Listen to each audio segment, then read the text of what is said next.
Good evening. It's my pleasure to welcome you here tonight. I'm Mary Watson, the Executive Dean of the New School for Public Engagement. And on behalf of New School President David Van Zandt, our Board of Trustees, and myself, I welcome you here tonight to this fantastic event, What's Next for Public Schools, featuring New York City Schools Chancellor Carmen Farina and panel moderated by our friend Chris Hayes. I wanted to point out this week that we're also having a number of education-related events. At the New School this week, Bell Hooks is in residence. And, clapping, good. Thank you on behalf of Bell. Bell is scholar in residence this week, and she'll be doing a number of events this week, including tomorrow night, a dialogue with Gloria Steinem. On Tuesday night, a dialogue with Laverne Cox from Orange is the New Black. And on Wednesday night, a dialogue with Cornel West, in addition to many other events. This series of events marks the 20th anniversary of the publication of Bell's book, Teaching to Transgress, Education as a Practice of Freedom. So I invite you to check out these and other events at newschool.edu/events, and to follow us on at the New School, and if you're tweeting tonight, to include hashtag the New School. So the issue that we're talking about tonight, the reinvention of the quality and form of education, is important to all of us in this room. And I know this firsthand because my own daughter, Amy, is a middle school student, and I experience what middle school means every day and every night. Last week we heard Schools Chancellor Farina announce a new approach to amending the public school evaluation system, and I'm sure we'll hear more about her plans here tonight. And like the public city schools that we're going to talk about tonight, the New School is committed and remains committed to the finest in educational process. Nearly 100 years ago, the New School was founded on the assumption that a new way of education was both necessary and possible, one that embeds student learning in the context of social issues, that engages learners over their life course, and that promotes an inventive form of applied learning and action.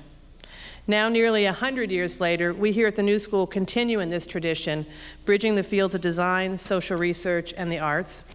Our students and faculty are committed to building lives and careers that have meaning. They achieve this through joining our learning community, which enhances creativity and innovation, engages in applied field-based projects and research, and supports their courage to make a difference.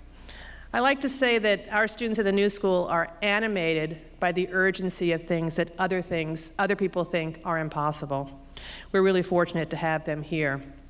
We also have a number of projects at the New School which are connected to education, including the Inside Schools project, which you may be familiar with, insideschools.org, more clapping for Inside Schools. Inside Schools became a project of the New School about 2 years ago, and we're very proud of the work that it's doing to give parents information about the public school system. So tonight's event is one in a very long decade partnership with the New School and the nation. A few weeks ago, we were on this very stage to kick off Naomi Klein's book launch, This Changes Everything, Capitalism versus the Climate, which was also sponsored by the nation. We are celebrating our 10th year anniversary of the partnership with the nation, and we look forward to many years ahead. I'd like to take a moment to give special thanks to Betsy Reed and Peter Rothberg of the nation for pulling this event together, and to the New School's Pam Tillis for organizing. And a thank you to Nation editor and publisher Katrina Vanden Heuvel for her commitment to public forums like the one you're about to hear. And then to finally also acknowledge our shared connection with Victor Navasky, who's a longtime member of the New School for the Public Engagement Board of Governors. And thank you to longtime Nation colleagues Hamilton Fish and Ruth Baldwin. So now I'll turn the podium over to Betsy Reed, Executive Editor of the Nation, who will introduce the evening. Thank you.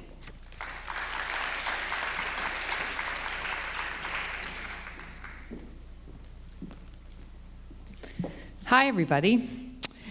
Thank you, Mary and Pam Tillis and New School for Social Engagement for making all of this possible. I'm really excited to be here tonight. The idea for this evening came out of the conversations we were having at the nation about this special issue which just came out called Saving Public Schools. In the course of putting it together, I mean, you'll see if you look at the issue that it covers many of the often bitter controversies that rage in the education world today over charter schools, high-stakes testing, defunding, privatization.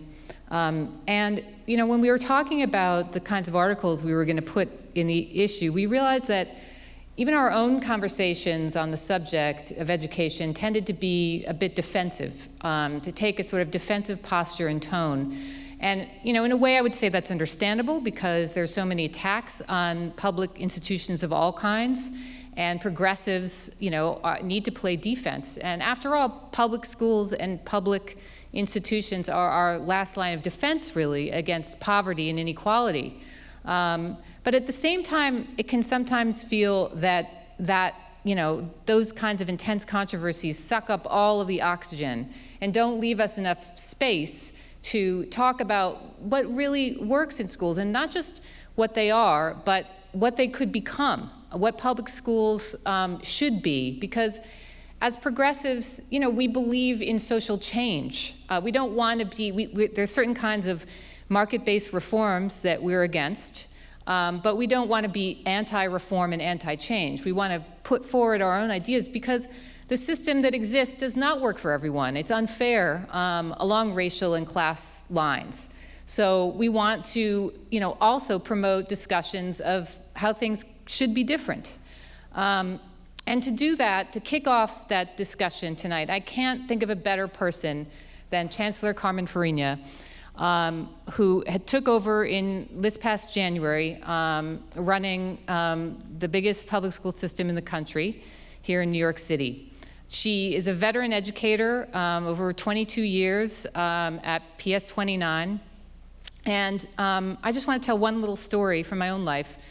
My daughter is a public middle school student in Brooklyn, and when I recently went in for curriculum night, I was talking to a teacher, and she happened to mention something about the Department of Education, and I asked, probably more as a journalist than as a parent, like, so, do you notice any difference? Is there a difference? And she, without missing a beat, said, absolutely, it's huge. And then she explained how much it really mattered to her as a teacher to have people at the top in the Department of Education who really understood what teaching is all about and what teachers are up against, what they need in order to be successful. So I think, just the knowledge that we have people running this school system that really do have that understanding of not just what teaching is about, but what ordinary public school parents, and families need, which is not, this is just a footnote, but always a snow day, actually.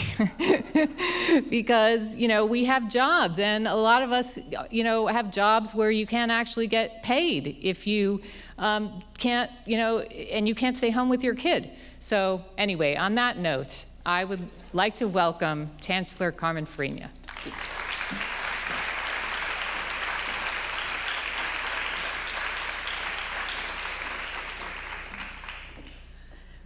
You should know that I'm hoping for no snow days this year, just in case. And if not, we have a snow protocol now, so we're going to send it out. First of all, thank you for having me. I am very proud to have been a public school teacher.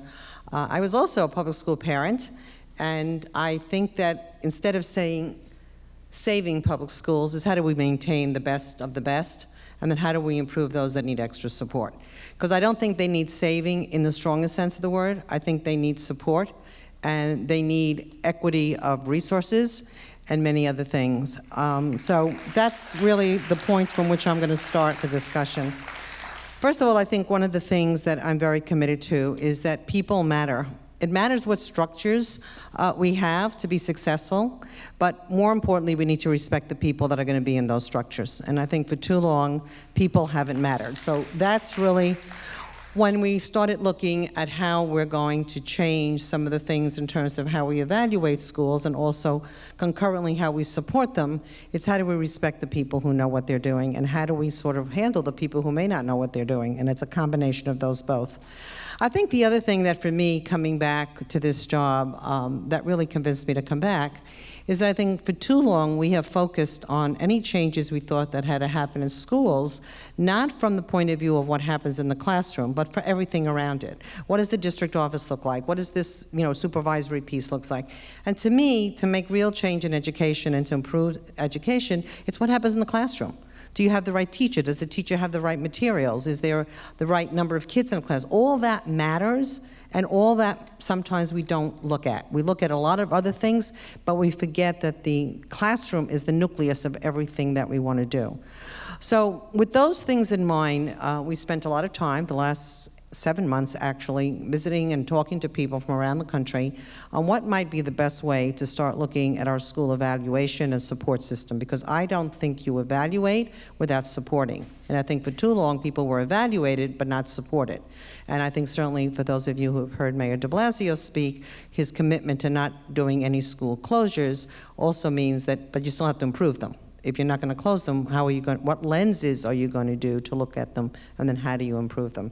So this past Wednesday, we announced the 6 elements that we think are crucial for looking at schools, and these will be the elements that, again, that we say that we'll evaluate the schools, but we'll also support them through this. And this is our capacity framework, comes out of the University of Chicago. It's being used in lots of other cities, but we're doing it for everything that we do. So let me just give you my impression about what those 6 elements are and how we in New York City are already implementing some of them.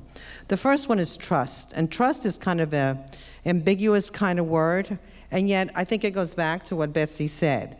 People, it's funny, the one thing I can't get used to is all the people who want to take selfies with me. I've never in my life been in a place where I can't even go to the supermarket. I dress up now to go to the supermarket. I never used to have to do that before, because otherwise I'll be embarrassed.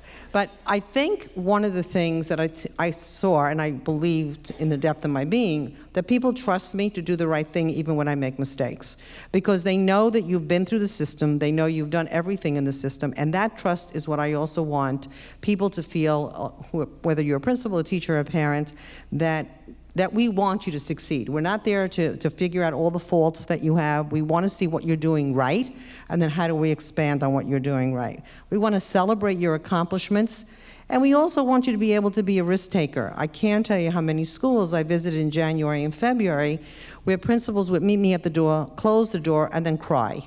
I'm so glad you're here. It was like a big sigh of relief.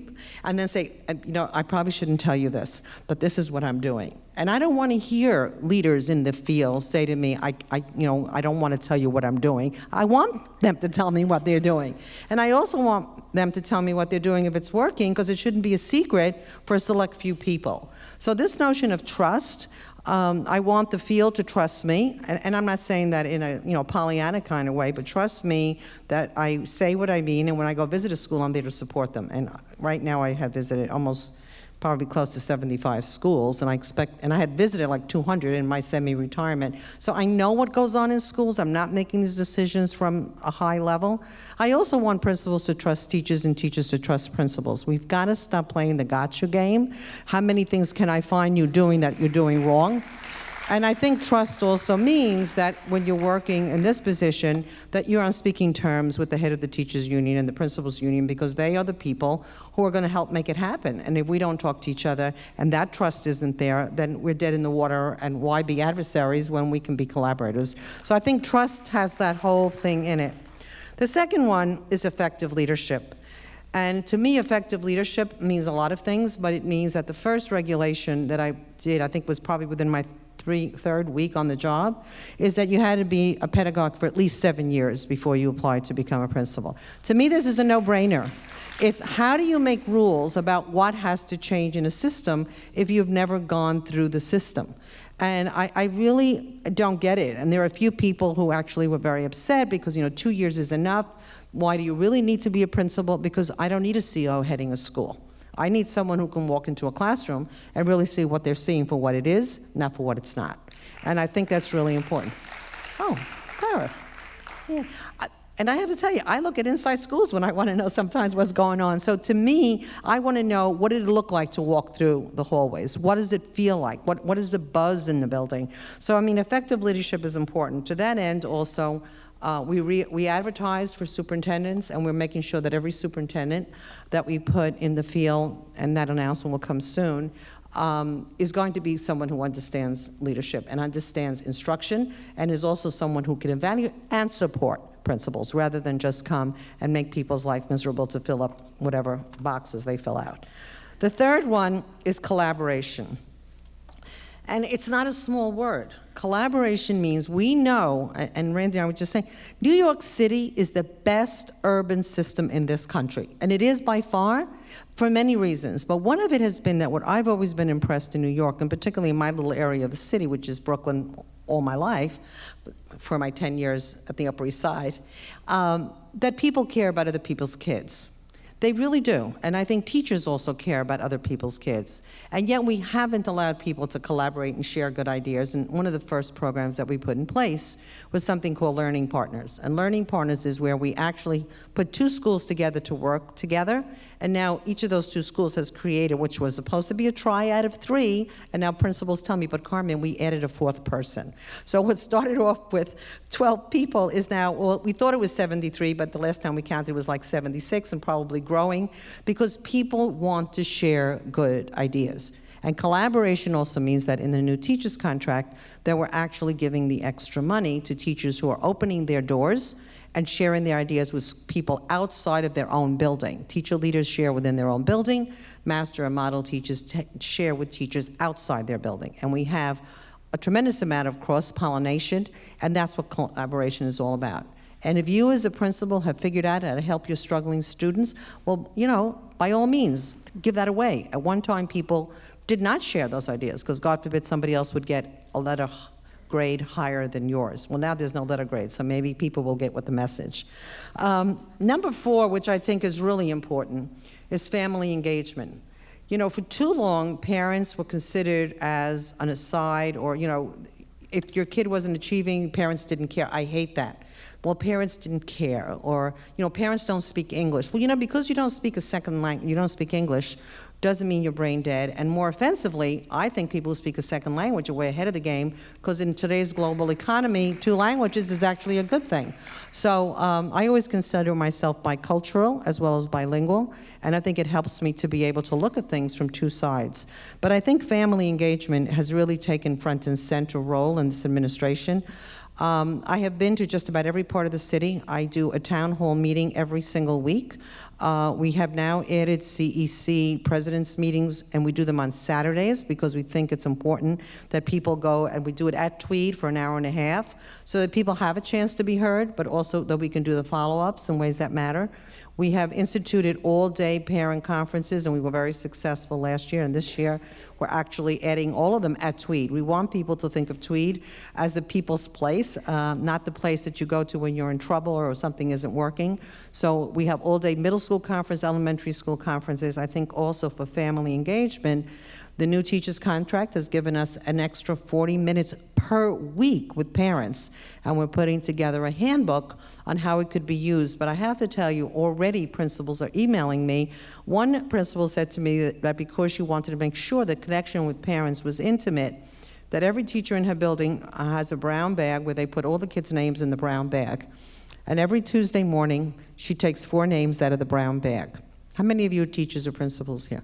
Good. I like this idea, so if you want to use it, by all means. And the kids never know which 4 names are going to come out, and then those are the 4 calls, good calls, that she makes that day. And she so that every parent over the course of a few months is going to get a personal call, and it's going to be a good thing. So she says the one thing she never expected, that Tuesday is her best behaved day of the whole week with her kids, because they never know who she's going to call, but they know she's going to make more. But rather than say every parent has to come every week, no, it's a very targeted way to do it. Another principal told me she has what she calls table talk. I said, table talk? What's table talk? And that's why we didn't mandate what the 40 minutes was. We wanted people to figure it out for themselves.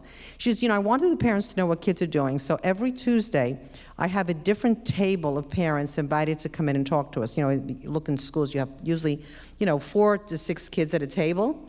And she does the Tuesdays according to the table. The parents come, they sit in their children's chair, And they talk about what happened that week and what's going to happen the next week. But it's a very focused approach so that parents will want to come in and everyone feels that they're getting their fair share. We've asked citywide this year for all middle schools and high schools, and a lot of elementary schools are going to do it also, student-led conferences. We want every parent to have an appointment for parent-teacher conferences by appointment, not these long lines that stretch around and they're not private and the teacher says, who's sitting in front of me? And we've gotten a lot of great response to that. So I do think parents are crucial. I think they can be partners, and I think many of them also, instead of telling them what we think they need, asking them what they want is really the right way to go. So that's what we're doing. A supportive environment, to me, simply means that we have brought back divisions that didn't exist for a long time. Number one, we now have a guidance counselor department, also for social workers, and we now have a head of guidance counselors, and we hired at least 200 extra guidance counselors this year. Not enough for the issues that are happening in New York City, but a step in the right direction. We now have a newsletter that goes out to guidance counselors sharing best practices, and I do believe that we need those supports in all our schools. We have also reinstituted the Academic Intervention Service Department, which means that we are now going to be working extensively to train a lot more people in interventions that matter. You can't say to a child, you can't decode, and then just have the teacher figure out how to make this magic happen. So we're bringing back things like, Great Leaps and Foundations and Wilson and all the things that we know make a difference, but we need a department that's going to help us with the professional development. And though I've left it for last, it's certainly not least, and that's rigorous instruction. I am not one of those people who believes that data doesn't matter. It does. I'm not one of those who doesn't think that testing should go away in its entirety. I just think it needs to be done in a reasonable way without the pressure of some of the things that we ask for it. But I think if you're going to have rigorous instruction, you need to have a common core. I'm not against it by any means, but you need to tie it into content. So last week we rolled out our social studies scope and sequence. We're rolling out the units around that. I love social studies. I am really pained by the fact that I don't see it as much as I should in schools, and I think it's crucial. It's where the vocabulary comes from. Same thing for science. We're already working on the science scope and sequence, and we have reinstituted and put back our professional development department, which is very robust now, and this week we're doing an all-day professional development for middle school principals. Next week it's elementary, so it's not just teachers, it's everybody. Professional development or professional learning does matter, and this notion that every school can do their own thing based on the capacity doesn't acknowledge that some schools have more capacity than others. When you're talking about equity, equity has as much about to do which teachers are in which schools, about which kids are in which schools. So to me, professional development that's done centrally and district-wide is really, really important. And the 80 minutes that we have now, thanks to the new contract, I think is very, very important. And once again, we didn't mandate what should happen. We also said very explicitly that a lot of the professional development should be peer-to-peer. Every school has teachers who are really fabulous, and we should be having them lead the discussion, just like we should have principals discussing things for each other. So I really just want to end by saying I do believe these 6 elements, as much as they may sound very simplistic, are research-based. They also have everything that I put in my original 4 pillars. To me, everything in those 6 elements is a way to evaluate a school. And the school at which I gave my speech last week actually came out strong in every one of those elements. Although the school is primarily 56% L's, 20-some% special needs kids, and a school that has about 1,100 children.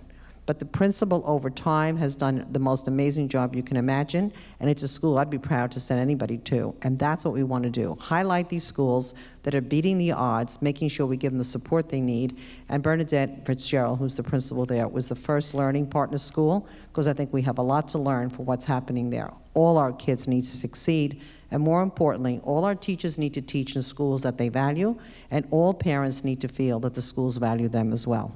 So thank you, and I look forward to more discussions.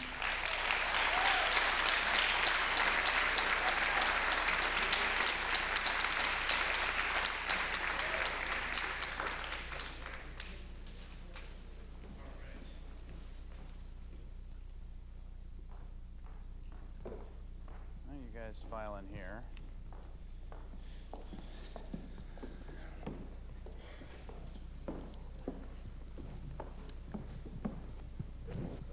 All right. Hi. How are you? I'm Chris. I'm Chris Hayes. I'm a product of New York City Public Schools, and the son of a New York City public school teacher and educator who's here, actually. So before I introduce these fine panelists, there are going to be cards circulating throughout. Ushers will be circulating cards upon which you can write questions that we will then address in the final part of this session. So keep your eyes out for those folks, and they'll be passed around, and make sure you pass them back to the ushers, and then we'll talk about them up here. So first I want to introduce the panel here. To my left here is Dana Goldstein. She's been reporting on public education since 2007. She is author of what I would call the universally acclaimed new book, The Teacher Wars, A History of America's Most Embattled Profession, now a New York Times bestseller, rave review in the New York Times and the New York Times Book Review. It's genuinely excellent, and she's also a staff writer at the newly launched Marshall Project. To her left is Zakiyah Ansari. She's a public school parent and the director of the Alliance for Quality Education.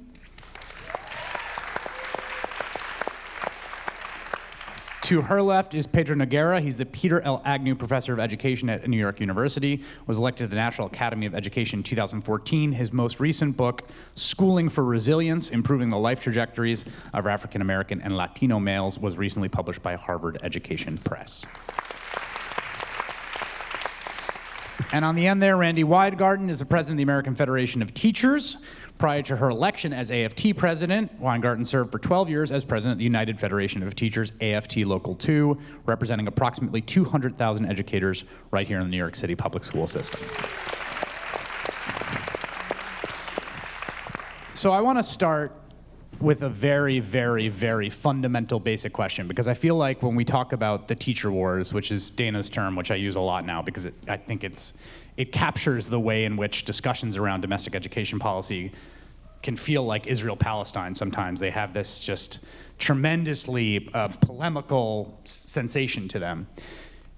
I want to start with just the basic question of what is a public education for? Like, why do we do it?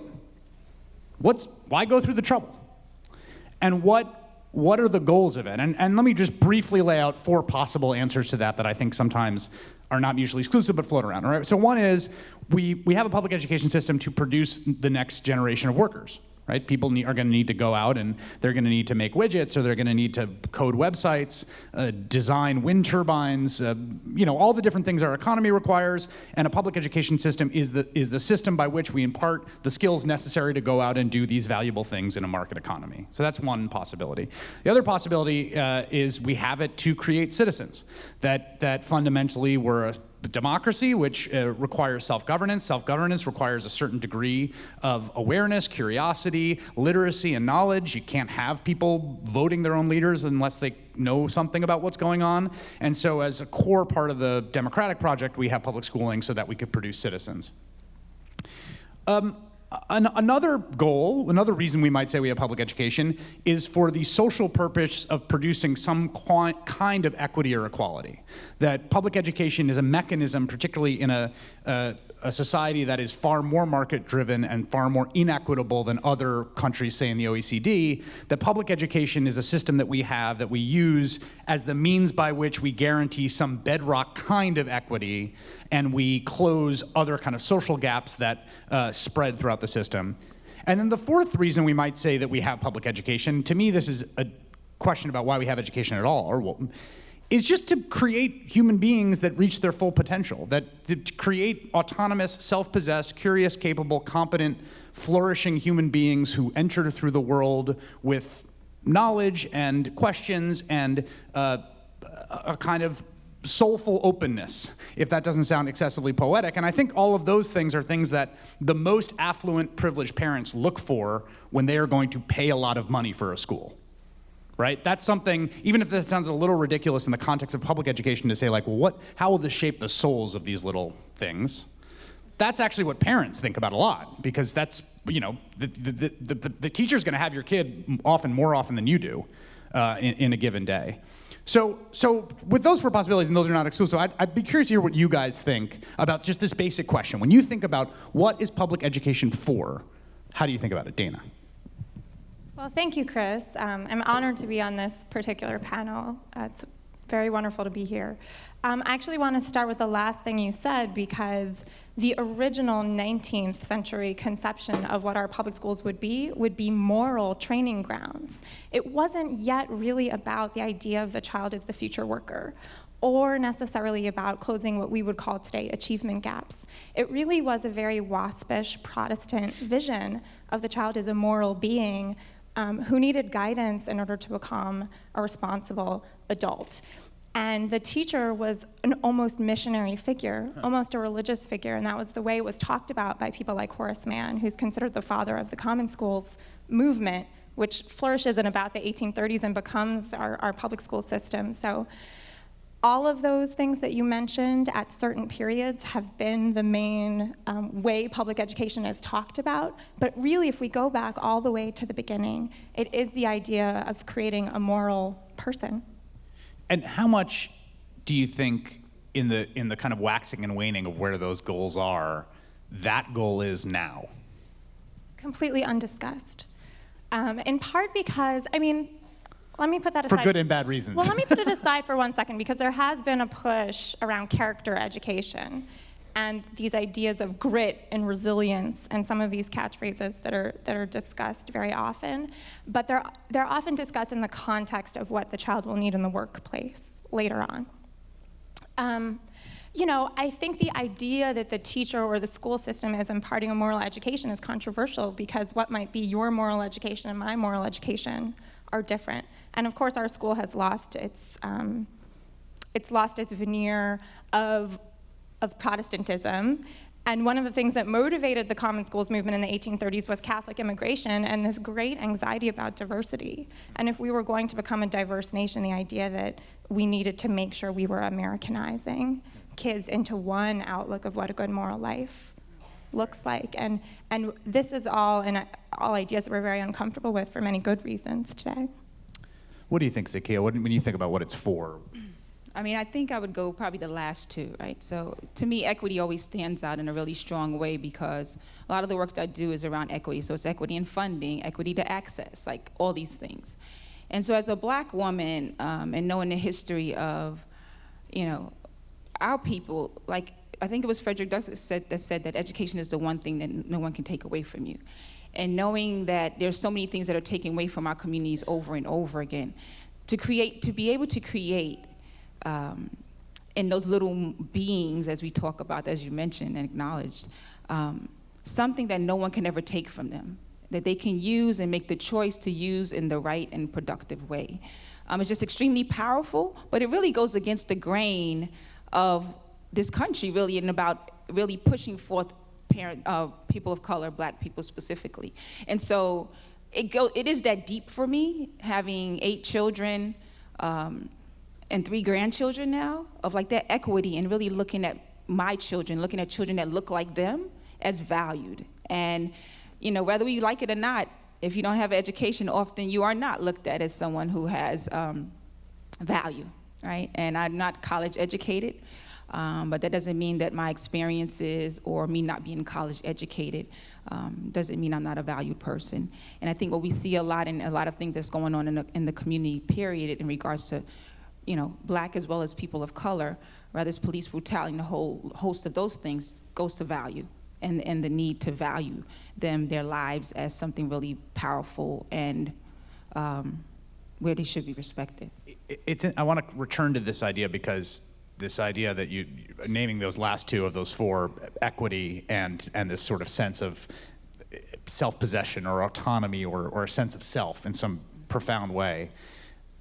We've ended up in a conversation, it seems to me, and I'm not at all an education expert. I kind of look out on this as a journalist, reporter who follows this from the outside. But it seems to me that often these equity arguments, particularly in the context of the charter school movement and things like that, are that we don't have time for all this ethereal stuff about making people feel autonomous or a sense of self, or because we got to do the stuff that's going to get them to this, that's going to address this equity problem, right? That there's a sense in which we feel there's this kind of zero-sum battle in the way that the conversation gets set up, in which those two are pit against each other, because there's only so many hours in a day, and if we're going to choose between making your kid feel something that we have a hard time defining or measuring, and versus making sure they can read, we're gonna do the latter, right?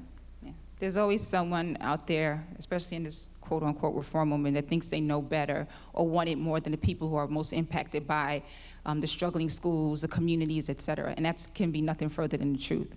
And what we saw, two examples. One is May, I think it was 2011, 2012, when parents were pushing back against closures in New York City, and Mayor Bloomberg went on his radio show and said something, and I'm paraphrasing, right? These parents never had a good education, so they don't know what one looks like, right? So these are predominantly black and brown parents saying that. And then we have Arnie Duncan, right, who's running our system on a national level, who says Katrina was the best thing that happened to those communities in regards to the education system, which he later apologized. But the reality is the parents and community members in these places where our schools are struggling, where we have high crime, don't have health care, and all those other things, those parents and community members have been fighting back.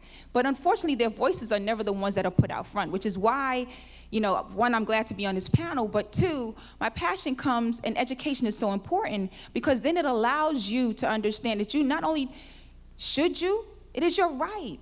It is your right to be an advocate. It is your right to be vocal. It is your right to push back against things that are not helpful to your children. And most importantly, it is our obligation to not lose another generation of young people who that was not passed down to. And so now we have a space where there's young people who didn't have someone who told them what was advocacy, what was rallying, what was civil disobedience, like those types of things that allow some of us to be complacent because we don't know. And so the power of education is really broad. I think just the K to 16 piece is important too, but education of the mind, education of the soul, education of understanding that no one wants this more than we do, but the more our voices are shuttered down, no one gets that and no one understands that. That's a great point. Pedro, what do you think public education's for? So I like your list, Chris, but I would add two more purposes. One is a fairly cynical purpose. That is that we look to schools as a place to put kids, right? Yeah. That is simply a custodial function, right? It's actually a pretty important one. It's a very important one. I remember a few years ago, Richmond Public Schools were about to close early because they were bankrupt, and they were just going to basically cut school early, about 6 weeks before it normally would end. And the police department said, this is a bad idea because you're going to have all these kids unsupervised on the street. So that purpose has always been there. The need to have a place to put kids while their parents are working. But the second purpose is, I think, a more optimistic one, but gets not enough attention.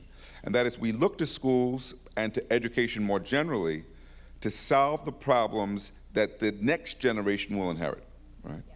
That is, we are hoping, I'm hoping, that this next generation of children will have some creative ideas about global warming, about fighting Ebola, about reducing war and hunger.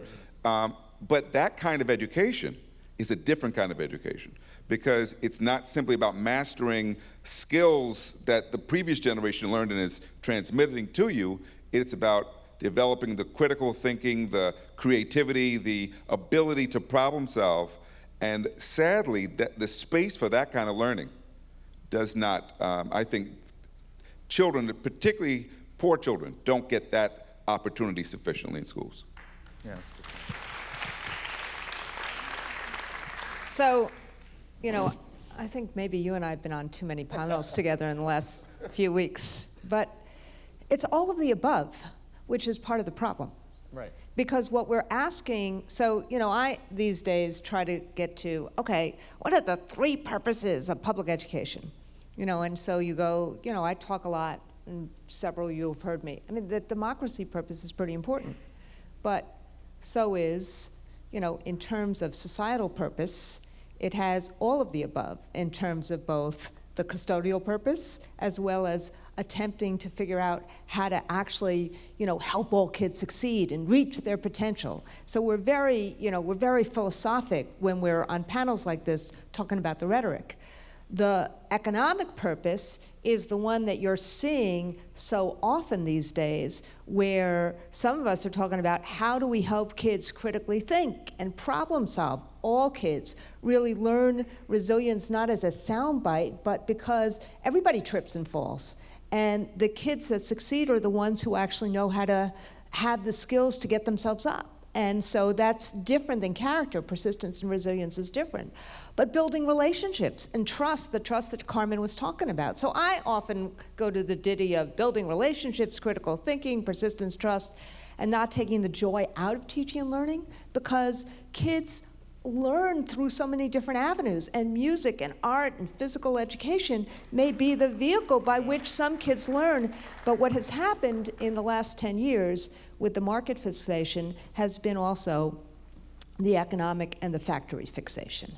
And if you think about the accountability system right now, it has refactorized public schooling for a fixation on, math and English test scores to the exclusion of all else. So as a result, every other one of these things that we're talking about, whether it's parents just crying out and saying, don't close my public school, or whether it's us talking about equity, or whether it's talking about ELs, or whether it's talking about special needs kids, it all has gotten conflated to English and math test scores. So I want to try to do two things simultaneously, which are in tension. One is to sort of talk about the not the elephant in the room, but the quote-unquote school reform movement, the teacher quality fetishists, whatever you want to call them, who I think one of the great things about Dana's book, there's a lot of stuff in there that is good or smart or could work in certain environments or could in not others, and because of how polarized the discussion has gotten, because of how it's unrolled, because you get folks who are doing it who are treating neighborhoods like a lawnmower treats a lawn, that there's a lot of anger around. So I want to talk about that, but I also don't want to get locked into having the conversation on those terms, because it's sort of the project here. So let's try to do this. If we put aside that kind of factory model for a second, because that is so present, I want to push on these other things that we're talking about, okay? Whether those are what you were saying, Zakiyah, about the sort of a sense of your own value, right? Like you matter. That part of what a public school does is it teaches you that you matter, and you stand in, you have rights, and you stand before the world, and even if you're coming from a place that's poor, you matter, right? And some of these questions about resilience. So let's talk about that, the universe of things that we feel like aren't being put front and center right now.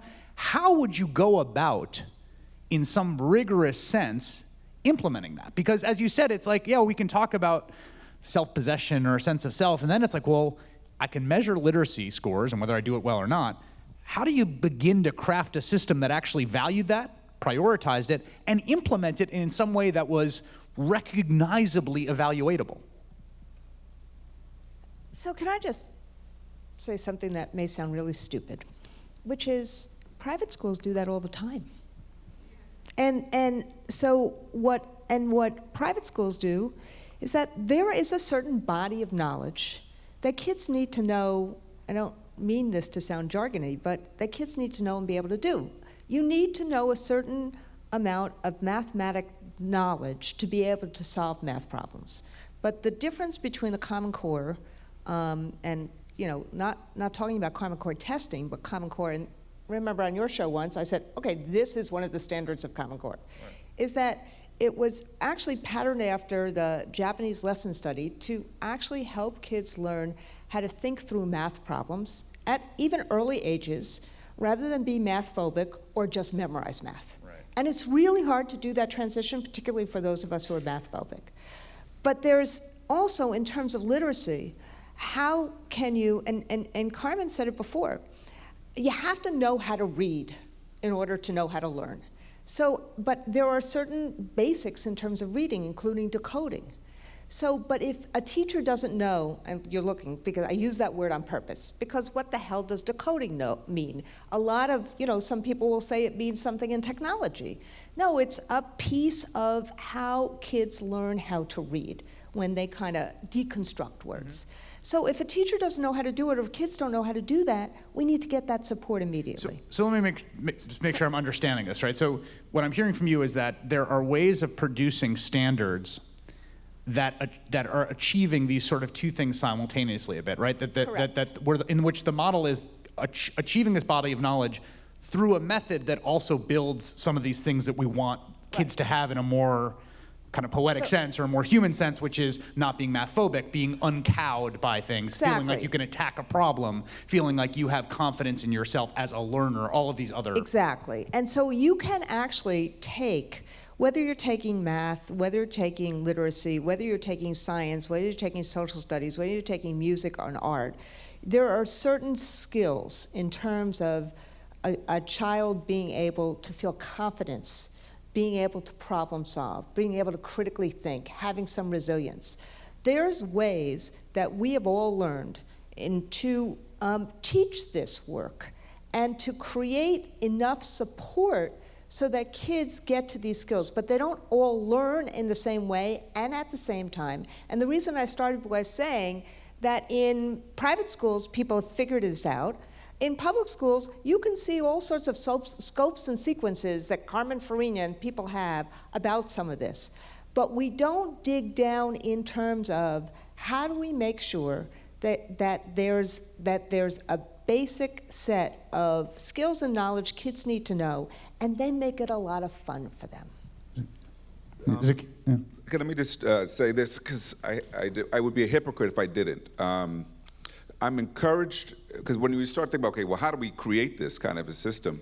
I'm encouraged by hearing the Chancellor talk as an educator about what needs to happen, but knowing the current system and how far so many schools are from doing the things she talks about, I'm left wondering, well, how are we going to get there, right? And that, to me, is the work that I don't think we are grappling with sufficiently. There are 20 neighborhoods in New York City right now where less than 10% of the kids are reading at proficiency, right? Of all the kids there. There are a quarter of the schools in the city that are just not serving the kids well, right? By any means. Now, we can reject the past reform strategy, but we're gonna need a new strategy, right? And because this system is totally broken for most of the children it serves. So, and I would say part of the problem, because we've, think about it, we've been reforming school for, this is not new, this has been going on for a long time. As Dana's book mentions, exactly. The history of American education is just the history of education reform. So what's wrong? I would say what's wrong at a basic fundamental level is that the schools lack the capacity to meet the needs of the children, basically. And that those needs are educational, but they're also social, right? And it's figuring out how to do that. That's the real work. And how do we get the supports in? And that's why I would like to see leadership, because New York City could set an example for the whole country on how to do this. And that's what I'm hoping a mayor who says inequality is the #1 issue will actually lead us in doing. What do you think of that, Zakiyah?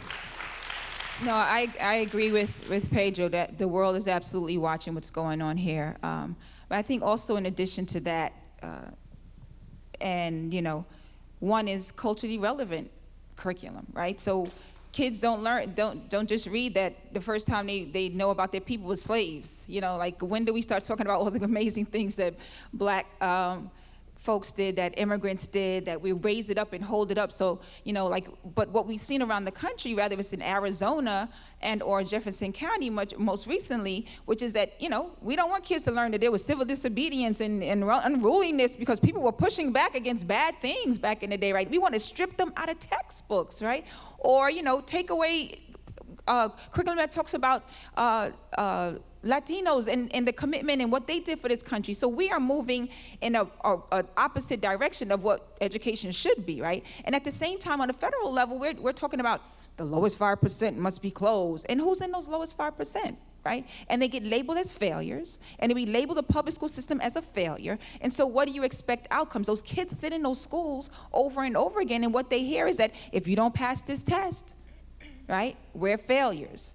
And I've been to too many hearings in this city I've seen young people cry because they don't want their schools closed, saying, I'm not a failure. And if that's not the intent of what we wanted to do, it absolutely is the impact of what children are feeling. And at every turn, it's always those same children. And also, we need educators in the classrooms that look like them, right? I can aspire to be something. And what we're not going to get, for a number of reasons, one is because we're closing the schools that have those children in them. We'll label them as failures, and we're demonizing the profession. So why would I want to go into a profession where everybody says bad things about it, and you have a mayor that goes to D.C. and around the mayors from around the country and says, if I could, I'd fire 50% of my staff. So we've demonized teaching profession, and we made experience a bad thing. Right? So if you're an experienced educator and you're in the school, that's not good. But if you're 5 weeks in, go in there and make it happen. It doesn't make any sense what we're doing. We're going the opposite way. So I want to ask you this question, Dana, because I want to present a really starkly cynical nihilist perspective on this that I want you to kind of rebut, okay? Which is, when we talk about these problems, right, and we're talking about poverty and concentrated poverty and the problems that come with concentrated poverty, right, which are not created by the schools. They're created largely outside of the school system, and the school system deals with them. There's a certain way in which you could read your book and your history as basically education reform is kind of like fashion. Hemlines go up, they go down, but there's no telos to it. There's no progress. It's just people try out different stuff and it all stays the same in the end. Why should I think that there's some solution, actually? Why should I think that you can have a society that has the amount of child poverty we have and has the amount of inequality we have, and that you can actually make a dent in the schooling? Give me some hope to think that you could do a thing or a series of things, whether it's resources or approach, that would actually shape that. Well, we've never tried equalizing resources among our schools in any serious way. So that's the number one argument that I would make for why we should do this. Because we just don't know what an equality system looks like, because we have such a deeply unequal system, just even down to level of the resources that the schools are given. And I think there's only 2 or 3 states in the nation, and New York is certainly not one of them, that makes any effort to centralize local property taxes and then distribute them to the schools to approach equality in any way. We have some good research on the impact of good teaching on inequality. The best study seems to suggest that just 7% of the achievement gap between poor and middle-class children is driven by differences in teacher quality between schools.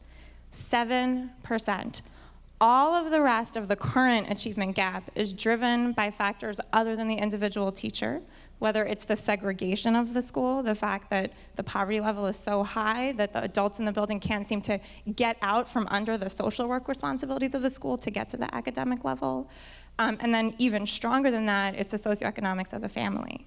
However, I don't think it means we should be cynical, because the same research seems to show that if you were able to systematically get the best educators to the kids who need the most, we could close much of this gap, perhaps even half or more of it. Now, it's theoretical. It's an economic model done by economists. We've never actually tried this. And one of the things that's interesting to me is that where we have tried to move teachers who have a track record of success with high poverty kids to places where they can access more high poverty kids. So let's say we move them from a school that's 50% high poverty to a school that's 75% high poverty. The federal government tried offering teachers a $20,000 bonus to do this, and only a quarter of them took the deal. 75% of them said, I don't want $25,000 to move from a school that's 50% high poverty to a school that's 75% high poverty. And we see this in teacher retention and principal retention rates. I write about a school in my book, Crenshaw High School, that had 24 different principals in 7 years. When we talk about capacity, when we talk about the capacity of the school to make the wonderful progressive changes that the chancellor talked about today, which I agree we need, it's a lack of capacity. And I think there's a bunch of different things that we can do about that. One of them is take advantage of the fact that millennials seem to be staying in urban areas and not fleeing to the suburbs quite as much, to address this issue of integration of our schools. It's really hard to integrate schools in Brownsville because there might not be enough college-educated or middle-class families to achieve integration there, but more and more we're seeing neighborhoods in New York City where it is possible, and yet when you look down at the map of how the lines are drawn, you see that these are gerrymandered lines, in fact, and it's historical, and it goes back to the 60s and 70s. So I'm not hopeless, but it is a very big challenge politically. So I'm actually very hopeful in a place like New York City, and I started this school year going to places that have actually turned around. And I think Dana's point about the 7% is really important, only because the entire ed reform movement right now is fixated on that individual teacher, as opposed to all the things that Pedro and Z just said. So, but if you look at the places that have turned around, they actually start with parent engagement and real collaboration around the teaching program, real trust, and real capacity building, and then a very just-in-time focus on enrichment and on remediation. What they're not doing is they're not doing what the countries that outcompete us do, which is what Dana just said, which is equity. We still give the most to the people that have the most, and give the least to the kids that have the least. And we do that through a property tax system in the United States of America. And then the other thing we never do, with the exception of places like Cincinnati, is we do not actually, we moan and groan a lot about segregation, which is worse than it was 60 years ago. We are talking a lot about the lack of diversity, and yet we have ignored the fact that we have systemically, in places like New Orleans, Washington, D.C., and Philadelphia and Chicago, basically fired African American teachers. We end up, and we never align the social needs with the school needs, with the exception of places like Cincinnati, and New York City is now starting to do that by trying to have wraparound services around schools. So, yeah, please. I would be remiss if, this is absolutely like all part of the pink elephant in the room, right? Which is race and class. So when you talk about hemlines and fashion changing, the hemlines and fashion don't change in education for upper middle class, upper rich, middle class white parents, right? They don't change, but they change for our kids, right? And so why is that? That's always got to be the question. It's always a question in my head, especially when we know it works. We know it works in those schools, but we are choosing, as we talk about choice, we are choosing to not fund those public schools. We are making a choice to close them. We are making a choice to not really wrap our arms around them in the village format and say that we want you to work and we're going to do everything we need to do. And so when I constantly see the same young people around the country at the bottom of the ring, whether it's our black males or our children of color or children living in poverty, the question we must begin to talk about, which we don't, which is the same issues we're seeing with the way our president is being treated, is race and class. And so the more we try to kind of go around it and figure out how we're going to address this, is the more we keep coming back to the same space, I think. So that brings me where what you mentioned, which I want to talk about this desegregation, integrated schools for a second, because I am always struck that the degree to which the language of closing the achievement gap and school equity is just verbatim the language of pre-Brown jurisprudence. It is facially about separate but equal schools, just manifestly. The idea is, of course we're going to have separate schools. Obviously, these kids, these black and brown kids in inner city poverty aren't going to go to school with my kids, but we can make those schools really good. That is the national conversation, whether people admit it or not, just not even with any kind of like deconstruction of the language. Like, it is pre-Brown thinking, right? The alternative to that would be something that looked like re-desegregation of American schools. Not that we ever got there in the first place. But Pedro, you and I talked about this for a piece I was doing about a school in Park Slope, had a really interesting case of kind of desegregation with a bunch of white kids coming into it, and their trying to kind of maintain this very unstable equilibrium. What are some thoughts about how we could break down this sort of separate but equal talk and think seriously about having schools that are integrated schools? Well, I think we have to think about that work happening at two levels. One is at the level of policy, right? That is, we need policies at the federal, state, and local level that create new models, because the only way you're going to get integrated schools is with quality schools, right? Because you can never force people with means to put their kids into bad schools. Right. You can only do that to poor people, right? So it has to be quality, but then you're going to need some means to insist that poor children of color have access to those schools too, right? Now, that's where we run into the problem, because the laws have made that increasingly difficult to make it possible to have inclusive schools. We should say the laws and also the Supreme Court of the United States, That's right. which has, through a series of cases, parents involved, most notably, basically has said no, it is unconstitutional to do a whole variety of things to try to achieve this end. Although we do have some examples right outside of Hartford. There's a whole network of schools, the magnet schools that are integrated, doing very well, that we could learn from, but we need to figure the political problem out. But then there's the problem of the people, right? That is, how do you convince upper-class white people to put their kids into schools with poor people of color, right? That is the hard part, right? Because right now, who has choice? The people who have choice are the people with money, right? And I, myself included, people with means can find a way to get their kids into better schools, whether those be public or private or charter. The challenge is, how do you stop the isolation of poor children of color?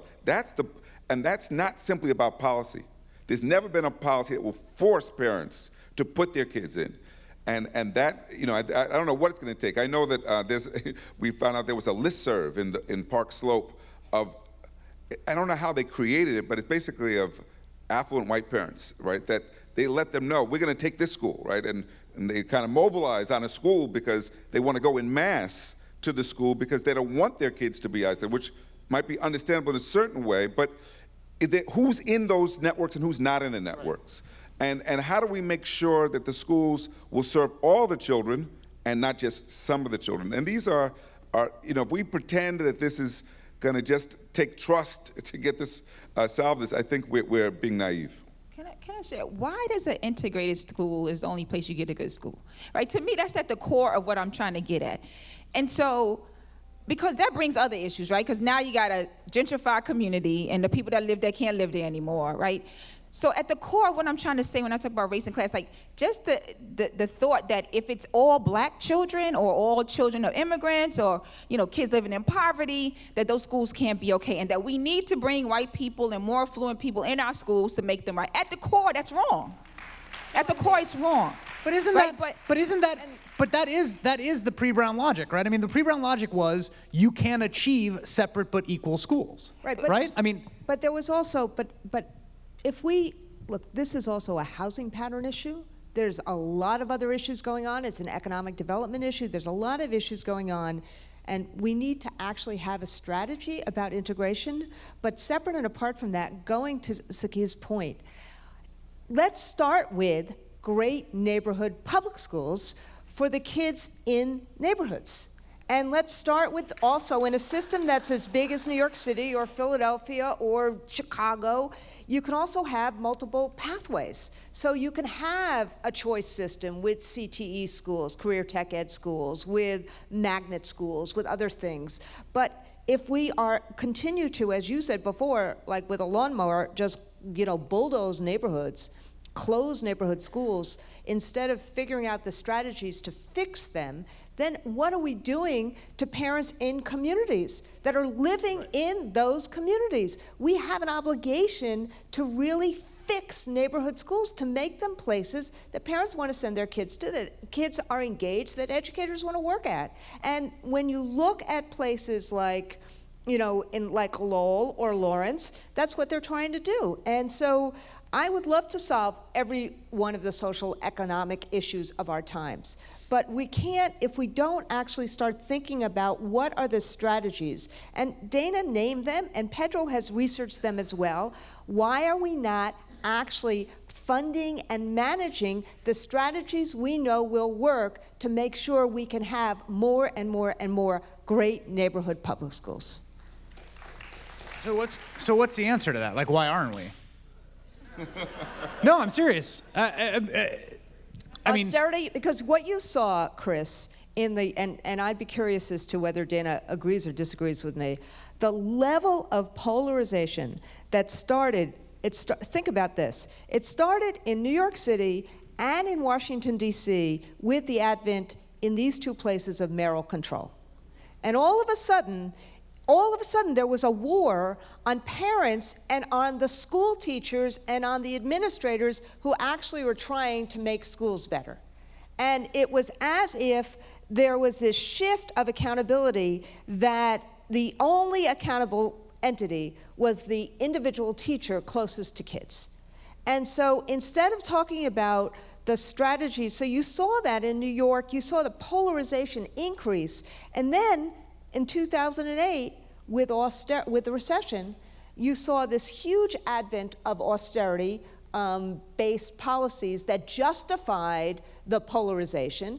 And then with the tech industry, you saw this huge push on privatization and on thinking that machines could substitute for teachers. So what you've seen in the last, frankly, 6 to 8 years is austerity, privatization, deprofessionalization, rather than, and even though I may not agree with everything that Carmen just said, it's refreshing to see a kind of education-based strategy from the ground up with a system that is put in place to support it.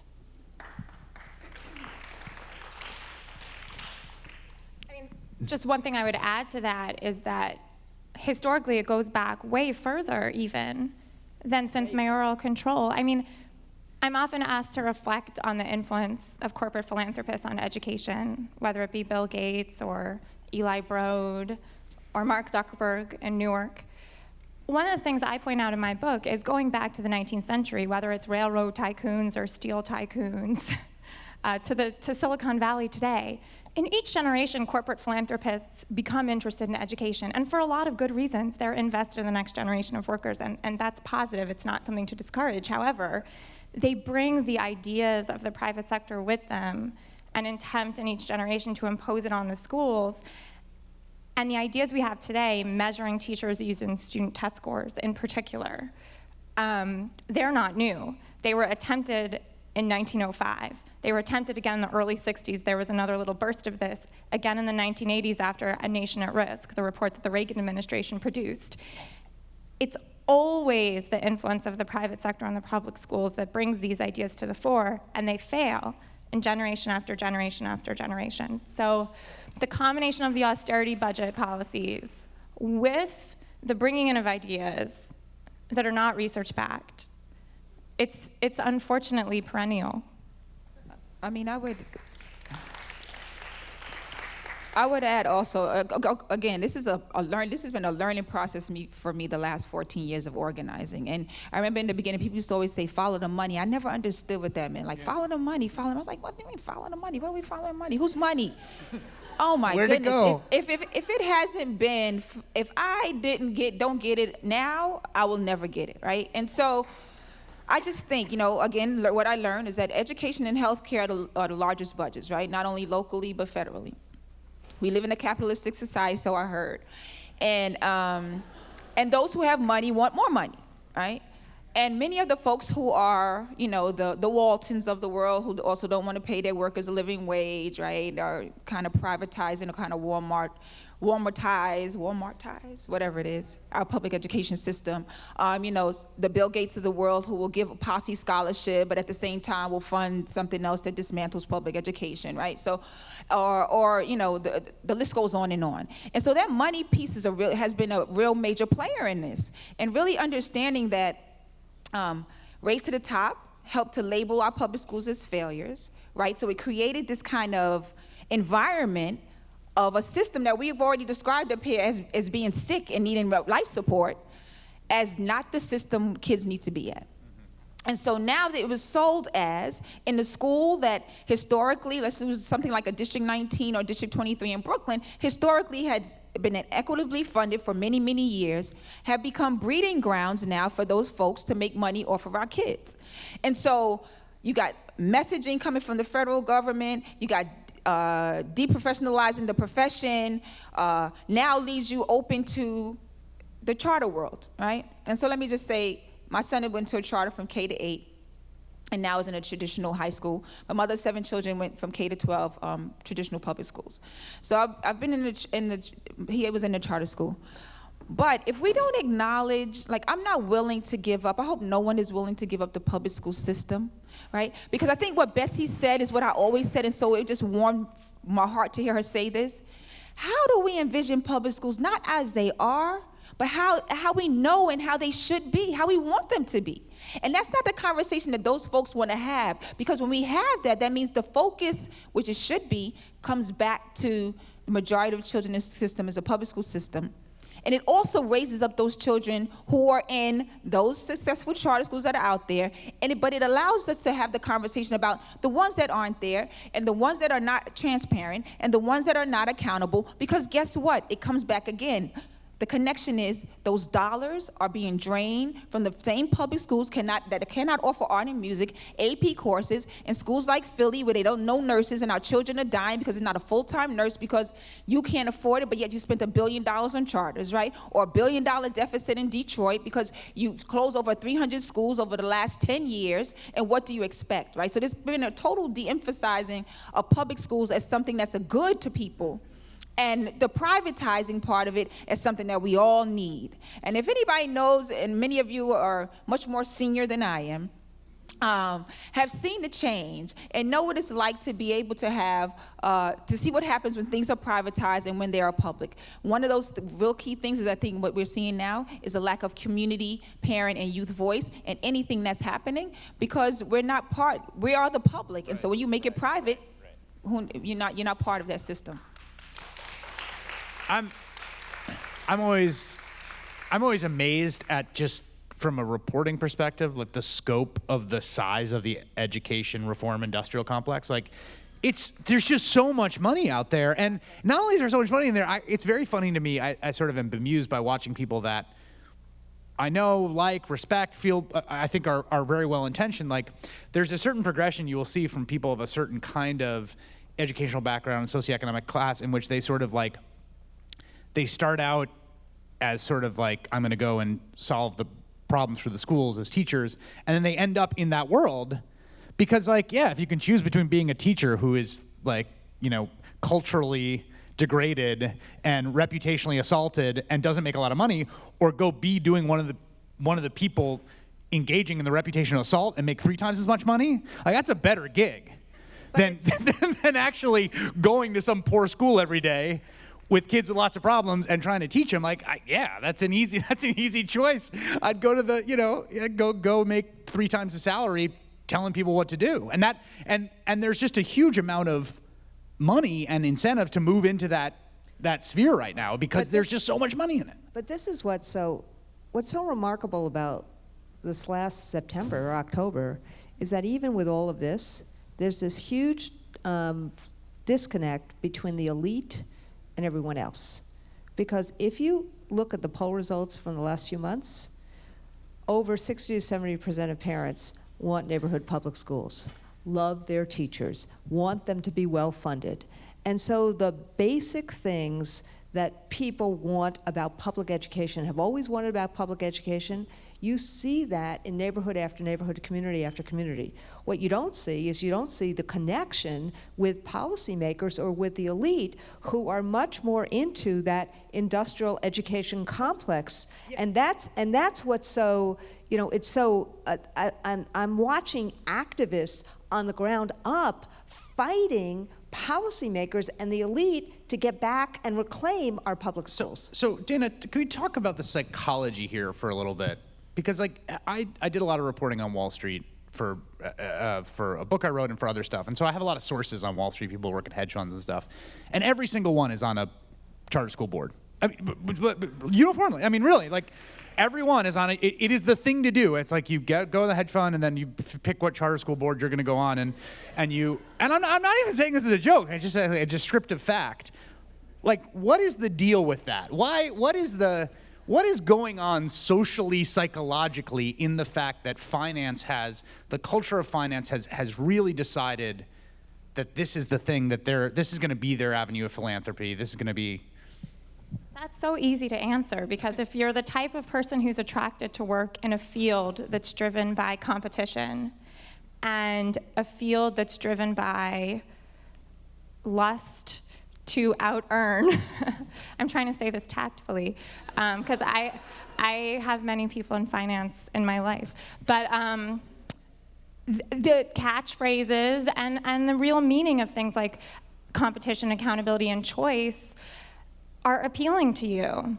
And so you truly believe that these will be the keys for transforming. Like, it works for us. Yes. This is how we operate. We perform at a high level. I'm looking at this distance bureaucracy in which they have none of the things. They don't do any of the things we do. We're the most successful people in this economy, so they should do the things we do, because obviously that's going to work. Yes. And one of the things that's interesting to me about the sociology around teachers and what we know about teachers as individuals is that they have a collaborative and not a competitive mindset. And so the best way to work with teachers' assets and to bring their assets to bear on children is through collaborative systems and sharing of best practices, working together to plan lessons and plan the curriculum. However, we've created accountability systems for teachers that set them into competition with one another. And teachers are telling us they don't want to work like that. They don't want to work like that. And we have many great teachers already in this current system. So where I end my book is by saying, how come we never approach reform in the following way? Get into the classrooms of the best teachers who have strategies that are working, and then make sure we're building it into part of the teacher's workday to collaborate with other adults in the system to actually get those practices in. And I think, on a big level, that is what the Chancellor talked about today. It's really tough to actually implement, in part because one thing we know about American teachers is they spend much more time in front of children and less time collaborating with other adults than teachers in other nations do. And I always make this point, it sounds silly, but teachers are people too, and what I mean by that is that they aspire and want time collaborating and recognition from other adults, in addition to just time in front of kids. And teachers crave that collaboration and recognition. Right, because people want other people, their peers, to say, like, hey, you're good at that. Hey, you did a good job. Hey, nice work. It can't be a token thing, like there's one lead teacher in our school, it's just one person, and the principal's gonna select that person, because I often see that in schools that I report on, and it creates resentment, and one person's getting paid a lot more than everyone else. It has to be something that all good teachers can achieve over the course of their careers. If you excel, you have the opportunity to act as a mentor to novices, to help write the curriculum. Teachers are creative and intellectually driven people. How come we never ask them to help write the curriculum? I report on a school called Crenshaw High School in my book. It's so fascinating, getting to Zakiyah's point about a culturally relevant curriculum. The teachers there, this is the same school that had something like 30 administrators in 7 years. They said to themselves, I would like my kids to do a project in which they graph the relationship between incarceration rates and school funding neighborhood by neighborhood in the city of Los Angeles. In math class, they're going to collect the data and they're going to present it mathematically. In social studies, they're going to write about what they found out. They're going to go out into the community and do interviews on this. And it's going to be across the curriculum. This is going to be the project. Well, guess what the superintendent in Los Angeles did? He shut this down. So here we had a school where teacher leaders were creating, by the way, it was a Common Core aligned curriculum. And one of those teacher leaders is now the head of the teachers union in LA. But I looked at this, and it was a model of top-down and bottom-up reform together, because they took what was great from the Common Core, and they wanted to make sure they were working with that model. I think it's a good one, by the way. But then from the bottom up, they asked the kids to look critically at their own community And it was political. I mean, there's no way around it. It was a political set of questions. But it's not encouraged. The top-down reform movement has discouraged exactly this type of hopeful work. So we're going to take questions in a few minutes, but to sort of round out this part of the discussion, like you get to rub a lamp and a genie comes out, you get one wish for public education. What's your wish? And that could be something like, we just get rid of the property tax model, we equalize funding. It could be that every school in America has arts and music. I mean, think big, but I'm curious. You get one wish. I mean, I would say that parents and students and educators are at any table before any policy or anything is set, because I think we speak truth to that, and that's how our experiences are, and it would help alleviate everything else. I would just say I wish Carmen Farina the best, because if she can create a model here in New York City, it could inspire the whole country. This is an opportunity that's very short-lived, because in another year they'll be campaigning for re-election. But there's an opportunity now to do something very different. And if you could create that vision and bring it to schools in the neighborhoods that need it the most, it could actually have rippling effects throughout the country. Listen and pay for the work that teachers and parents together say they need to help our kids have great neighborhood public schools.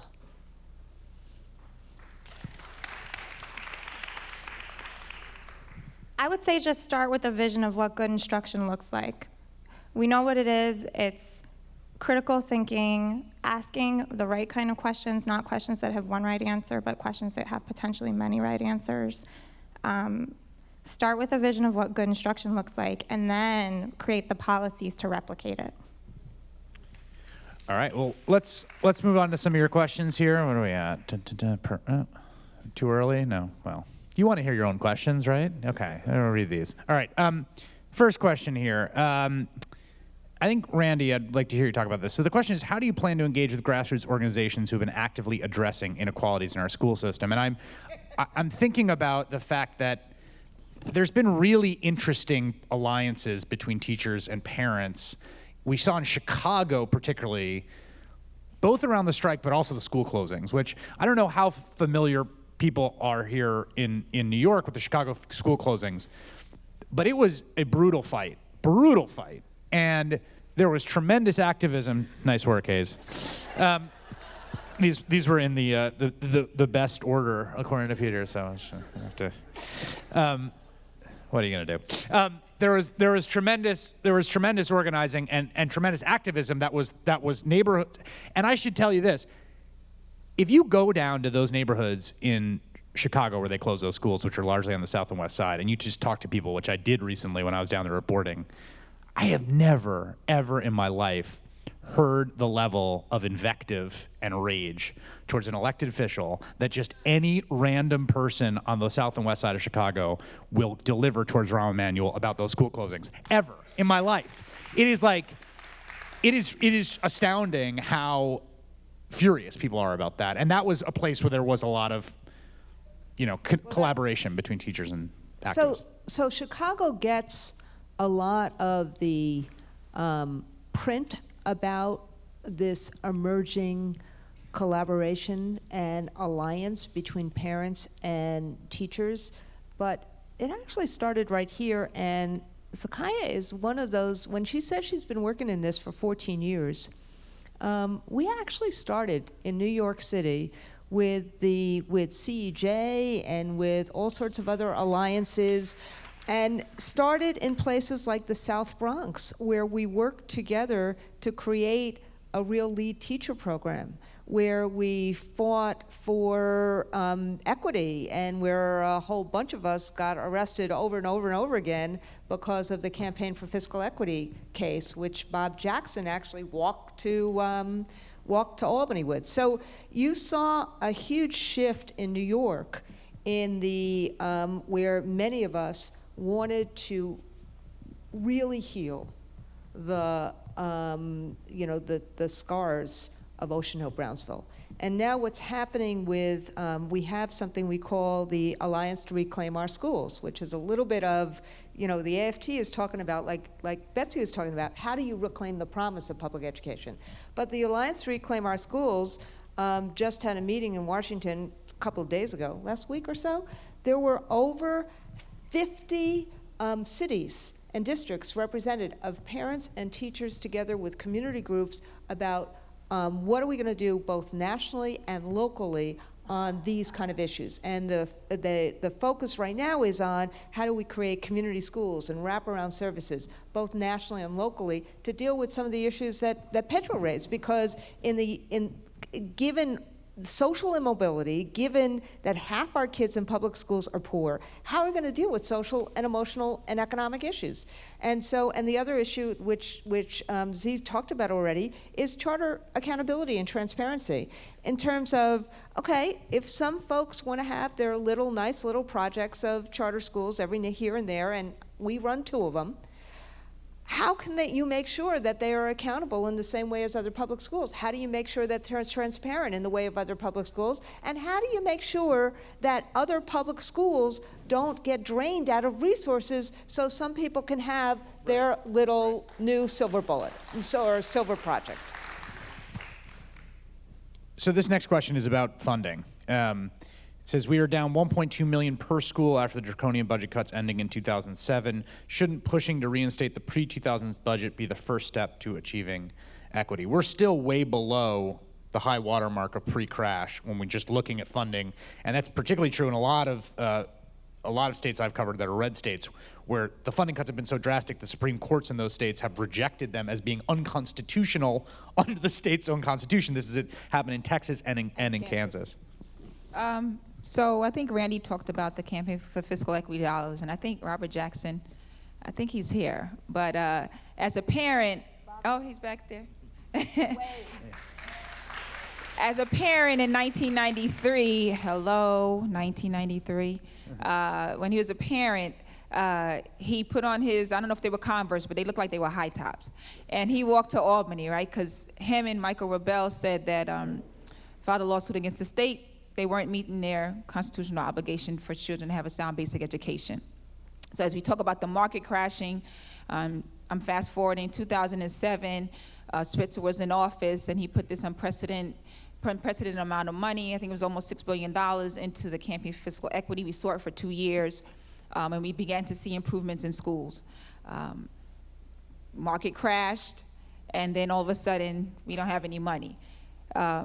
But for us as AQE, we were created as the organizing arm for the Campaign for Fiscal Equity 14 years ago. And so it's been our mission and goal throughout those years. We have never forgotten about Campaign for Fiscal Equity, but we really revved it up this year. And part of that fight is we currently have a We Can't Wait campaign because we can't wait. We can't wait for smaller class sizes. We can't wait for arts and music. We can't wait for all these things, and our schools are hemorrhaging. And post-Patterson, including Cuomo, we saw $2.7 billion in cuts. So all of that, at the same time, we're being depleted of resources from the privatization part of what's happening in education, is only leads to what we're already seeing, which is a system that's starving and hemorrhaging. And so we haven't given up on that, so that's part of it. We're currently owed $2.5 billion.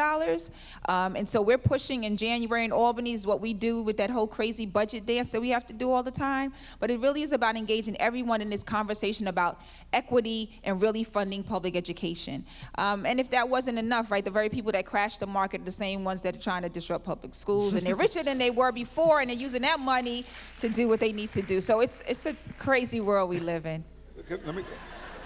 Chris, let me also just point out that the countries that outperform the United States don't fund the schools the way we do, right? That is, if you look at Canada, where there is, at the provincial level, a system to ensure equity in funding, you end up with, you don't see these disparities between schools in poorer communities and more wealthy communities. Now, the other thing you don't see in Canada, ironically, is ghettos, right? Because Yeah, I mean, no one's got child poverty like the U.S., we should know. But why that's important, think about this. Windsor, which is right across from Detroit, the river, and has a very large black community, does not have ghettos. And that's important because we can't be suckered into just thinking about this as a school issue, right? We have to think about what's going on outside of schools and how the way in which the quality of life of so many people in this country has been deteriorating, and schools are now expected to solve so many problems that have so little to do with education and can't do it. So in addition to thinking about school funding, we have to think about much more than that. How do we start to improve the quality of life in so many communities where people are barely getting by, and in this city especially?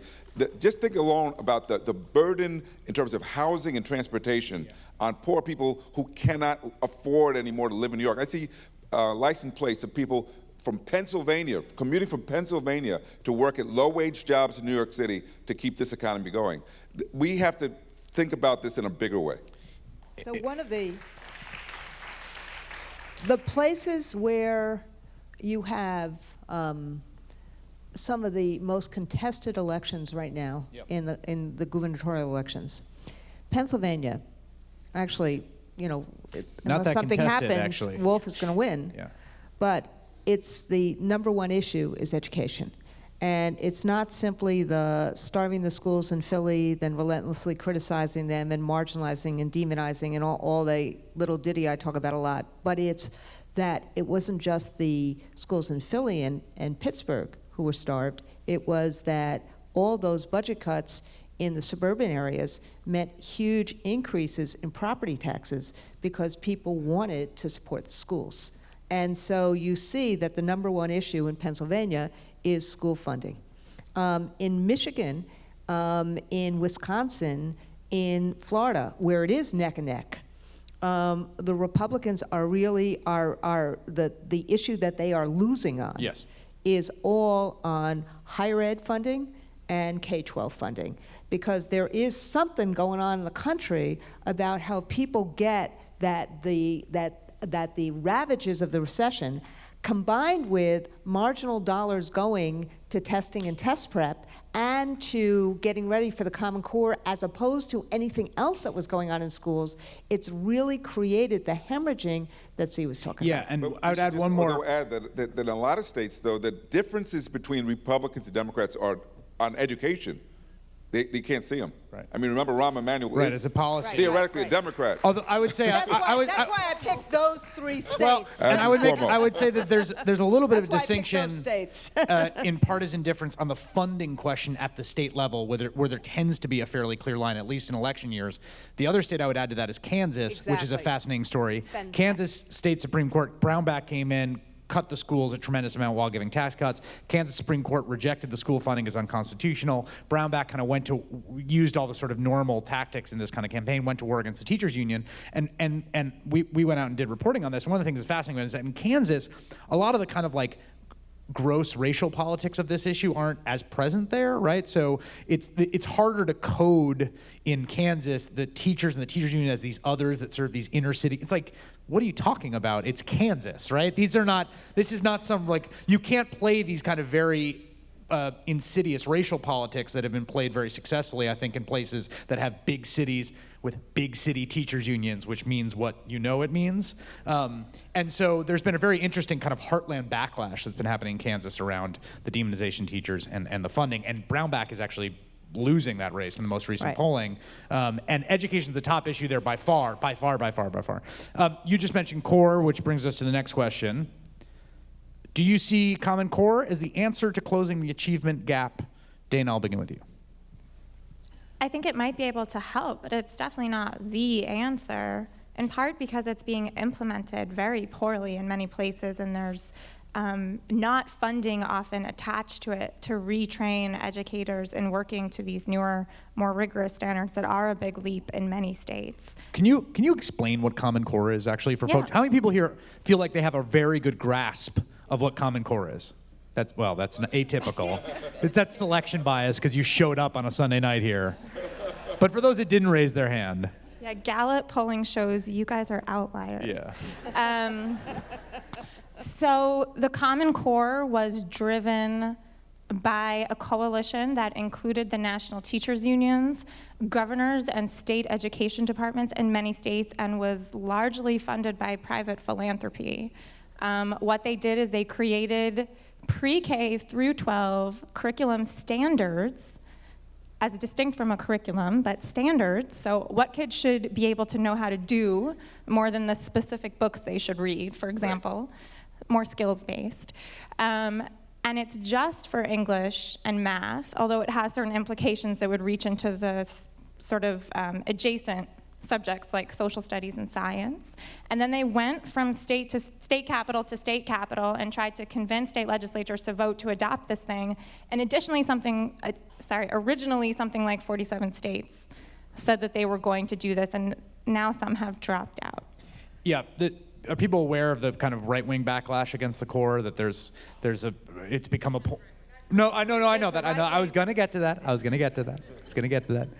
There's the most powerful, though, I will say politically, the states that have dropped it have tended to drop it in the face of Obama core activism by Tea Party members who call it Obama core, who say it's a way of sort of, implanting Saul Alinsky's ideas in the children of the future. Since we're explaining, but there's not just a right-wing backlash against that, I should say. Yeah, no, I'm going to just play journalist. Since we're explaining what it is, what is the relationship to the Obama administration to the Common Core? Here's the answer. Race to the Top and some of the other grant programs that the federal government gives out created incentives for states to adopt this thing. If they adopted the Common Core, although they didn't call it the Common Core, they called it nationally accepted standards. If they adopted the Common Core, they would get some extra money. So although it was not written in Washington and it was not written by President Obama or anyone who works for him, this is the nature of the sort of right-wing backlash to it. Zakiyah, do you have parents I've talked to have very different feelings on the core? Where are you on the core? So I haven't.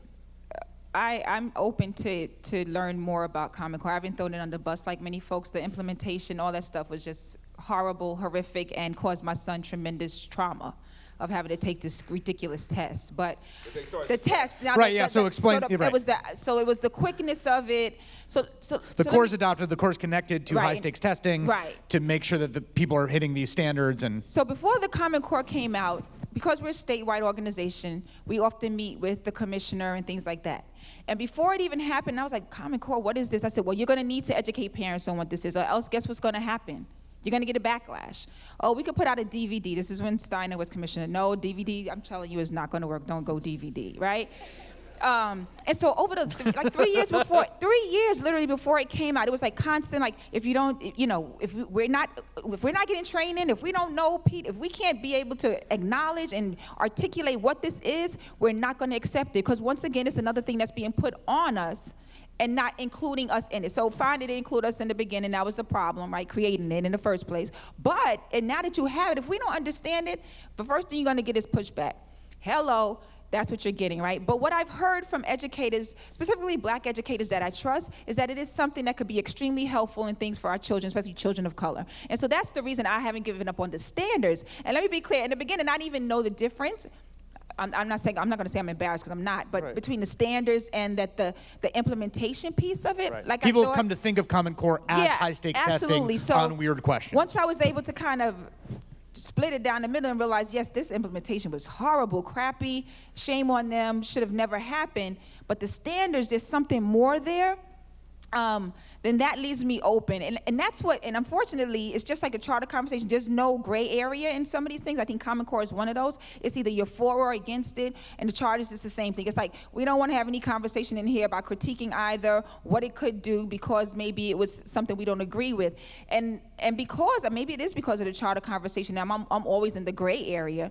That with the charter, that the Common Core leaves me in that area to question whether or not it is good for black and brown kids, because we don't have, or we haven't had something that was standard that we can kind of grasp around it, and like something that we can, and I heard it's very deep and thinking and critical thinkers and all those great things. So I haven't thrown it under the bus. And part of the context here is that many of the civil rights organizations, big civil rights organizations, particularly in the South, have been very pro-core, have worked very hard on supporting the core, has been, whether or not they're right or not, but in terms of the political topography, that is another sort of element of this in terms of how people are perceiving it. I'm not quite sure they understand all Right, of it I'm not. either, but, you know.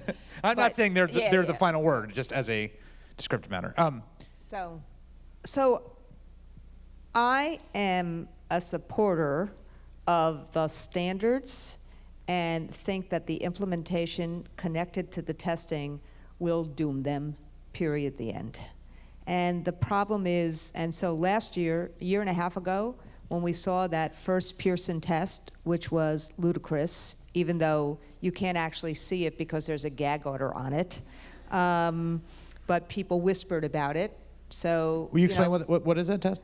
there is a gag order. So think about this. The first testing about the Common Core went in New York. People, teachers, administrators, and were not allowed to talk about it because there is a contract between New York State and Pearson that forbade them from talking about it. So that after the test was given, there was a question about pineapples, for example, that people knew about, but everybody was whispering about the questions because you could actually get in trouble for talking about what was on the test, and then... I'm not a lawyer, but there's no way the parents are a party to that contract. No, but what happened is that parents can't be a party to the contract, but if teachers can get in trouble from the state of New York, and principals can get in trouble, Right. They couldn't reveal what was on the test. There could only be a whispering campaign what was on the test, and then you only found out what was actually on the test, 40% of the questions, 6 months later, after the results have been out. So how is it then that testing can inform instruction? Like, how does that happen given this situation? So my point in this is that was when the Common Core last year, because people, when you polled teachers in New York State, they were like, look, if we want to help kids in southeastern Queens or in Harlem, make sure they have the same standards as kids in Park Slope, we actually have to have a set of standards. Teachers, that set of standards should be used as guides, not as straitjackets. But what happened is the federal government, through Race to the Top, spent $350 million on the testing of these standards, which is why the federal government is viewed as test-based. And the testing, and in a place like New York, instead of even saying, cool your jets for a while, let's look at what the results of the first tests are, don't use them for high-stakes consequences in any way, form, or manner. When I made that proposal a year and a half ago, I was called anti-accountability, roasted all sorts of other places, and now, after all of the Sturm and Drang, 2 years or a year later, now even the Gates Foundation has said there should be a moratorium on the test scores for 2 years. But it has so totally, talking about trust, so totally made almost every classroom teacher distrustful of this and every parent distrustful of this, because even if you're trying to do it right, and I still think that there were something, not pre-K, those were developmentally inappropriate, as after you saw it, the pre-K teachers were saying, not so fast, they don't really work. But so what's happened is that the Governors Association and the National Chiefs Association haven't wanted to make any changes. They copyrighted them. They don't want to make any changes. So people are pissed off rightly about that. Secondly, in so many different places, people didn't just get the time to work with each other, as Dana talked about, and to actually really try to use the standards, try to make them work, try to do the transition in a low-stakes kind of way, so that, because there was no money for that. Third was testing. And that's why you see on the left the kind of So let me say fight this. back about it. Let me play journalist for a second. Here's what I hear from Randi Weingarten, president of the Teachers Union. You feel hung out to dry. Because basically what happened was you got out there, you lent your name to it. I'm Randi Weingarten. Listen to me, my members. This is cool. This is good. This is good for teachers. It got implemented in a way that makes you look like you're on the side of something that people hate. Like I'm an idiot. Right, and now you've got a serious problem with your members who I imagine some of you and people that I've encountered who hate these things and think it was a mistake to ever put your name to it. Well, you know, what's interesting is that in our convention, we did a big resolution on this. We don't do anything, unfortunately, in sound bites. We did a big resolution about the promise and potential with all the problems of it, and that resolution went up in our convention 2-1, which means that what you're seeing is that teachers see the potential, particularly on equity issues, but they want the federal governments and the state government to say, fix the implementation and stop with the high-stakes testing and high-stakes consequences. And that's why I'm saying that if those things continue, like if Park and Smarter Balance for all the teachers in the room, if that actually happens this year and there are high-stakes consequences to it, you could kiss the Common Core goodbye. But All right. can I just say Yes, one please. thing, Chris? I think the Common Core and the way it's been held up is emblematic of the bigger problem, right? That is, we keep thinking there's a Magic bullet. a silver bullet Yeah. that's going to save and miraculously transform the system, and it never does. And so that to me is a bigger problem. And the fact that I'm concerned about the standards in many areas. I think that there's not enough attention to literature. There's not enough attention to the developmental needs of kids, and I'm really worried. Not just about implementation, but just about the fact that it's happening so quickly. So there's, I think, good reason to be skeptical. And I don't think, I think the things that Carmen started out, the Chancellor started out outlining as being important are important in education. And we can't lose sight of that. That is that if you don't get good teachers with support in the classroom, a good teacher can trump a bad curriculum, right? Or can enhance it and make it work, right? And that should be, we keep losing sight of what really is important in education. Dana Goldstein, Zakiyah Ansari, Pedro Noguera, Randi Weingarten. Give them a big round of applause.